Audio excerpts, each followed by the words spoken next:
In the early months of 1962, Marilyn Monroe was set to go before the cameras for her 30th film.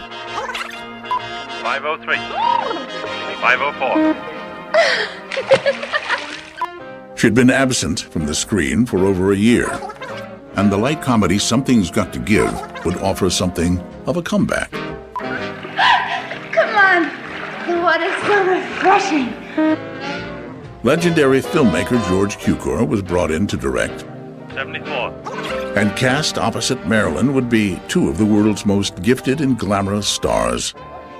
Dean Martin. Ellen! Get out of there! And Sid Charisse. Not like that! Go in and change!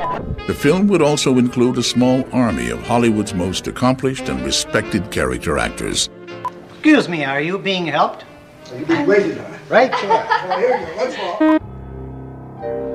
But only 8 weeks after production began, Marilyn Monroe was fired. 2 months later, the star was found dead of an apparent sleeping pill overdose. Something's Got to Give became one of the most talked about, unfinished films in Hollywood history. For nearly 4 decades, 500 minutes of unedited footage sat in storage in the vaults at 20th Century Fox. The story of the film and of Marilyn's tragic final days was seemingly lost. Lost until now. Cut it! Cut it!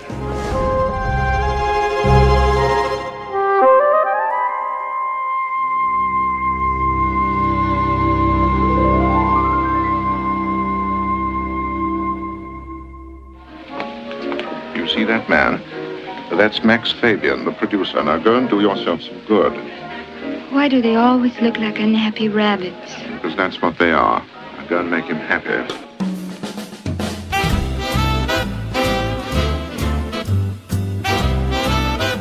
By January of 1962, Marilyn Monroe had been 20th Century Fox's most bankable star for over a decade. You can tell him for me, I think he's simply a doll. And I couldn't be crazy about these old Eastern customs.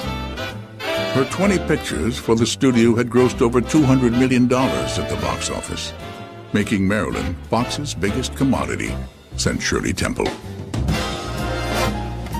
But Monroe hadn't worked for her home studio in almost 2 years, and Fox was facing serious financial problems due to costly delays on the epic production of Cleopatra. The studio needed Marilyn back at work as soon as possible. To that end, they sent veteran producer David Brown to entice the star with a script for a light bedroom comedy entitled Something's Got to Give. Marilyn really didn't want to make Something's Got to Give. She was under a slave contract at that time to 20th Century Fox, having made films away from 20th Century Fox, and the studio was insisting that she live up to the contract, and this was given to her. Something's Got to Give was a modern remake of the 1940 screwball comedy My Favorite Wife, which had starred Cary Grant and Irene Dunne. Marilyn was to play a woman who returns home after 5 years stranded on a tropical island, only to find herself legally declared dead and her husband newly remarried. The film would be co-produced by 20th Century Fox and Marilyn Monroe Productions, a company set up in 1955 to give Marilyn more creative control over her projects. Is it true that you submitted a list of directors that you would work with? I would rather say that I have director approval, and that is true. This you think is important? Yes, it is. Very important to me. In September 1961, Marilyn submitted a list of directors that she would agree to work with. It included some of the industry's most accomplished names, among them George Cukor. But after a difficult experience with her during the filming of the 1960 comedy Let's Make Love, Cukor expressed misgivings about working with Marilyn again. Ray, I've never been so humiliated in my life. The least you could have done is tell me who you are. Well, you know, the story in Hollywood is always that you owe somebody a picture. You got out of one, but then you have to do another or something. And I think it worked out that Fox suggested Cukor, this picture, and he owed them a picture for something else. In January of 1962, Cukor reluctantly signed on to the film. Producer David Brown now had a major director and a star attached to the project. But he had no final script, despite the continued effort of Fox's staff writer Arnold Schulman. He was a great writer, but I was somewhat alarmed when I passed his office and saw that he had removed his desk and was writing in a yoga position. Bear in mind that the myth of Hollywood is far less than the reality. But the producers knew they faced problems much bigger and more difficult than script rewrites. Monroe's tardiness was now legendary in Hollywood. She had been blamed for creating costly delays on nearly every film in which she starred. To make matters worse, her 4-year marriage to playwright Arthur Miller had just ended in divorce, and the actress was finding consolation from a growing dependency on pills and alcohol. Concerned that Marilyn's emotional problems would only add to Fox's growing financial woes, studio chief Peter Levathes recruited the help of Marilyn's psychiatrist, Dr. Ralph Greenson. Levathes hoped that Greenson would control the star's erratic behavior. But what the doctor began controlling was Something's Got to Give. His first move was to push out David Brown in favor of his friend, producer Henry Weinstein. I got a call on a Sunday from the then heads of the studio. And they said, could I come and see him? And I went down there and they gave me the script of Something's Got to Give. And I was told not to say anything to anybody about it. I was told of my impending removal by my future partner and best friend, Richard Zanuck, who said I was in the elevator and this guy, Henry Weinstein, was carrying a script of Something's Got to Give. Watch your back. Well, I did, and there was an arrow in it. Director George Cukor was furious at David Brown's dismissal, and his resentment lingered as Henry Weinstein came on board. I did whatever Cukor didn't want to do, and I just did it. I thought he was, right from the beginning, difficult with the script and everything else. Two distinct centers of power began emerging on the set. One between Marilyn and Henry Weinstein, and the other between George Cukor and his associate producer and art director, Gene Allen. But both sides agreed on one thing. The script still needed work. Oscar winner Nunnally Johnson was brought in to complete a series of rewrites. Johnson had written How to Marry a Millionaire, which had been a great success for Fox and Marilyn. Do you know who I'd like to marry? Who? Rockefeller. Which one? I don't care. Now Johnson and Monroe would be working together to update Something's Got to Give. He said to her, now, Marilyn, wherever you think the line is out of character, put a cross. Where you think the line is not funny enough, put a double cross. Fine. I'll leave happy. I don't hear from him for a week. I call her analyst, Romy, and I said, what is the problem? And he said, why did Nunnally use the word double cross? I said, what do you mean? He said, Nunnally once gave her a picture which she turned down, and she now thinks he's going to get back at her. But despite her fears, Marilyn slowly came to trust Johnson. She loved his witty interpretation of the story, as did producer Henry Weinstein. Nunnally Johnson, I think, was who Marilyn was working with to get a story that she would approve. I don't know whether they were keeping Cukor involved. One of the mistakes I made was I didn't confer with Cukor, which I should have done. It may have saved me problems towards the end. I was reluctant to do so because Cukor was working with Gene Allen, and I just thought I would undercut all of that. Cukor was furious to be left out of the meetings. He felt that Johnson's version strayed too far from the original charm of My Favorite Wife. Within 2 months, Nunnally Johnson was replaced with a writer named Walter Bernstein. Johnson had written a script, and I have no idea whether he then had, whatever reason he had left it, whether he had died or whether, I really didn't know. All I knew was that I got a call from George Cukor. By now, script rewrites alone had brought the production $300,000 over budget, a problem that only seemed to mirror the larger financial crisis confronting 20th Century Fox. Cleopatra was still running massively over budget, and Fox was panicking from the escalating costs. The company was going broke, and fast. First we got notes that we should water our own plants because the greensmen had been fired. Then we got notes that the cafeteria was going because there was nobody there. So I said, don't worry about it, I'm eating my plants. It's true. I mean, there was no, it was like a ghost town. A dark cloud seemed to hover over the production of Something's Got to Give. And Marilyn Monroe now had more to accomplish and more to prove than ever before.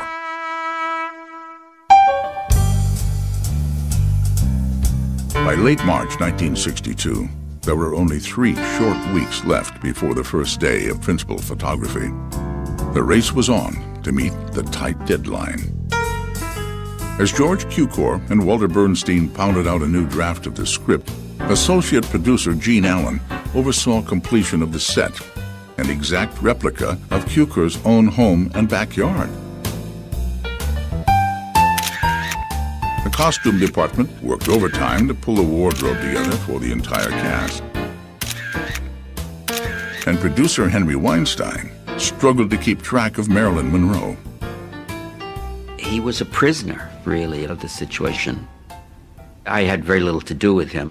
His main preoccupation was Marilyn, you know, how to get her there, how to keep her working, you know, and it was thankless. It was just a thankless job.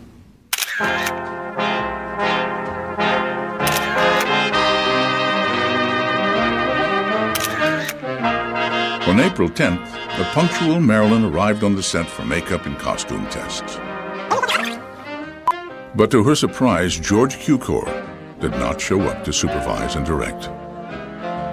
And I think it was a big mistake for Cukor to have done that because she was there at her best and she had to take it as a put-down. I'm sure she did. But despite Cukor's absence, Marilyn's performance convinced everyone that she was in top form.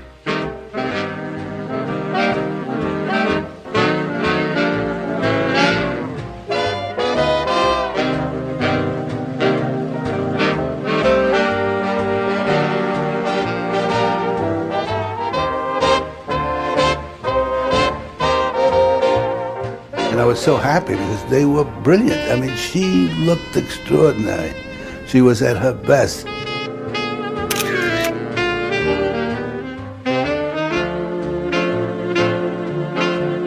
Weinstein couldn't wait to share his enthusiasm with the star herself. But when Marilyn was several hours late for their scheduled meeting, the producer raced over to her home in nearby Brentwood. When I come there and she's spread across her bed,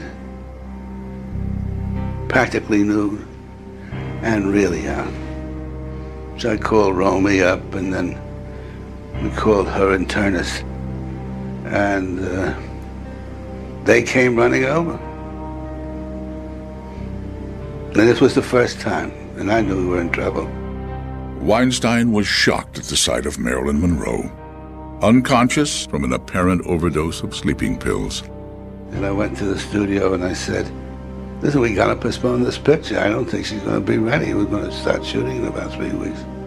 And said, what happened? She said, oh, no, you're being melodramatic. I said, I tell you, the girl is not able to do this yet. I said, if I came and told you she just had a heart attack, what would you do? She said, well, we would wait. I said, what's the difference? He says, she had a heart attack, we couldn't get insurance. With this, we can. They felt that she was in somewhat out of control, but still very bankable movie star. And whatever personal problems she had, they felt could be dealt with.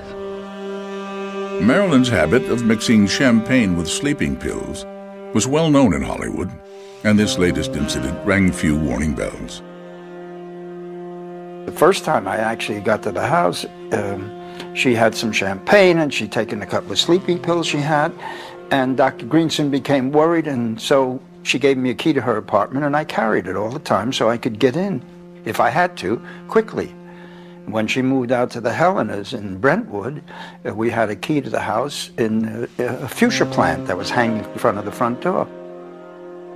We know now. We know things that we didn't know then. I mean, that's just deadly.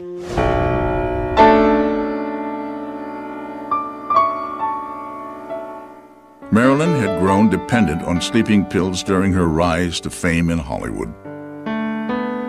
She was plagued by insomnia and for the past 2 years sought almost daily psychological treatment from Dr. Greenson to ease her emotional pain. We knew that she was a manic depressive, which is now called bipolar personality. I think the name manic depressive is better, it's more descriptive. And that always meant that there were emotional problems and that she could have big swings in her moods. Marilyn was impressed with Dr. Greenson's warmth and understanding. Traditional patient-doctor boundaries soon dissolved, and Marilyn became like an extended member of the doctor's family. She would eat at his house. Had a small house in Santa Monica with a pool. She would eat there because he wanted to show Marilyn what a normal family was like. I put the words normal in quotes, but so it was really quite simple. And he saw her at his house. He didn't see her at his office. He did everything that was possible, but I mean, he saw the real problems that were Marilyn and tried to keep her functioning.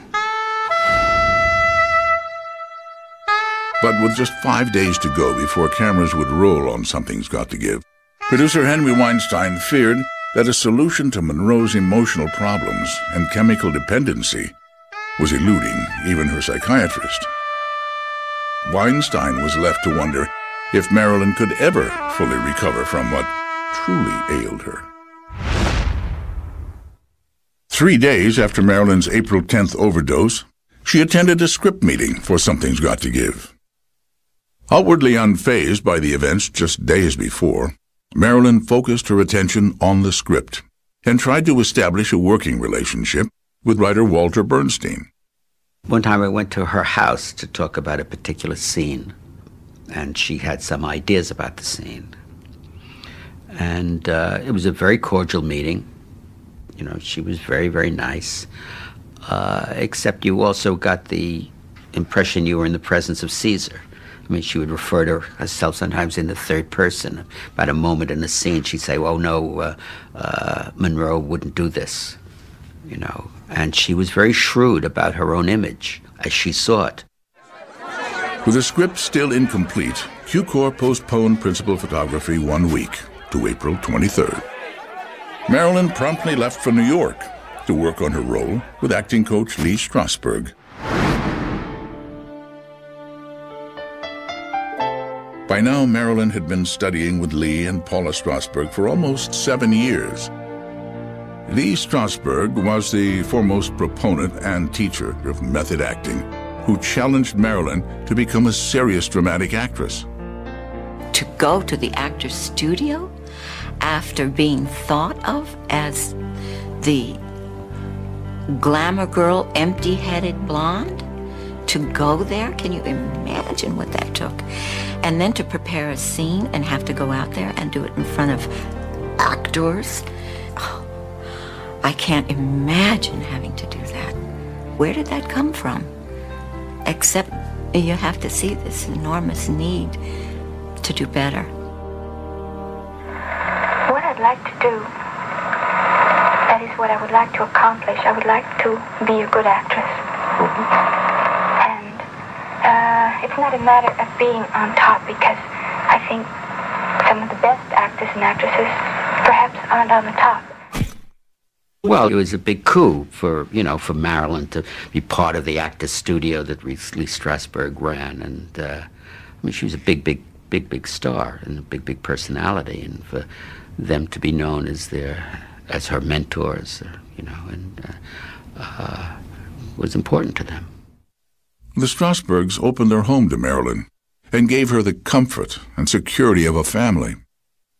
We were sharing a room on Fire Island, where we had a summer house, and I woke up early in the morning and Marilyn was standing nude watching the sun come up, and I was looking at her going, oh. And I said, Marilyn, I'd give anything to be like you. She was horrified, and she said, Susie, don't say that. I'd give anything to be like you. People respect you. So I think that what she wanted and what she got from my father was respect.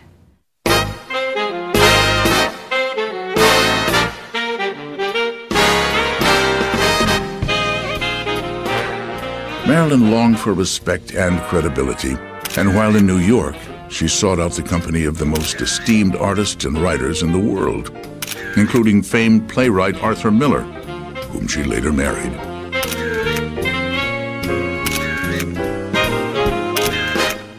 Marilyn, I think, felt she had a chance of evolving not just as an actress, but as a woman. And I have a lot of respect for that. The fact that a girl like Marilyn, from her background, was reading Rilke, was reading the poets, was making this effort. You can lead a horse to water, but you can't make it drink.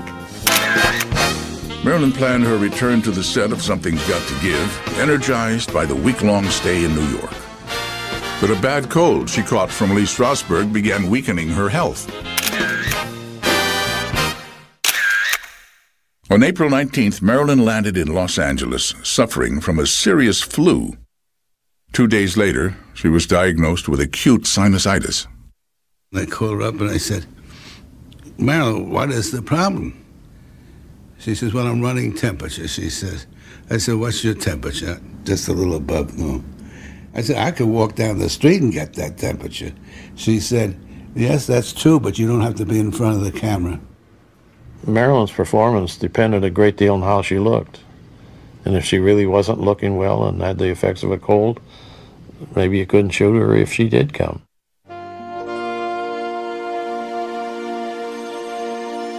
Throat and cold problems had resulted in costly delays on almost every one of Marilyn's films. And Weinstein worried the same would happen on Something's Got to Give. She was easily disturbed by the pressure of work, although she worked hard. When she was depressed, her resistance dropped to infection. There's a phrase that is used by doctors called psyche and soma, which means the psychological, emotional thing, and the bodily things. They affect each other. On Sunday, April 22nd, studio doctor Lee Siegel reported that Marilyn was too sick with the flu to work. He suggested that Something's Got to Give be postponed for at least 1 month. His recommendation was rejected. I'm not sure they believed her, and they didn't bother to check with me. Q-Corps proceeded as planned, and principal photography was still slated to begin on Monday, April 23rd. That day, 104 crew members reported to Soundstage 14, ready and eager to work. First day was very lively and everybody was happy. Every time you start a picture, you're kind of up because it's something new.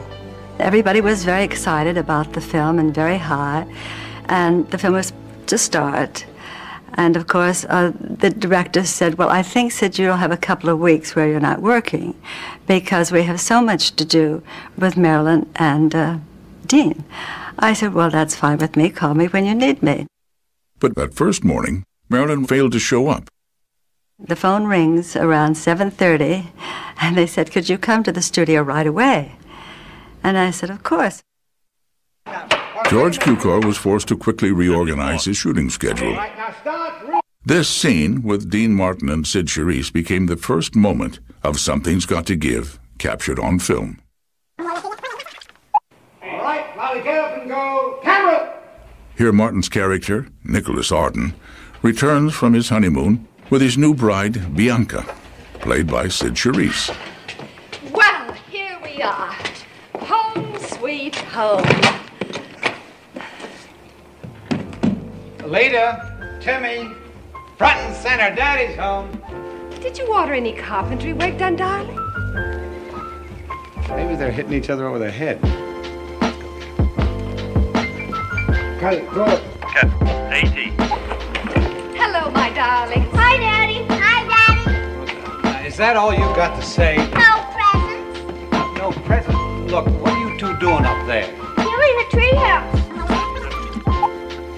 Lita, what's wrong with the house? What are you doing up there?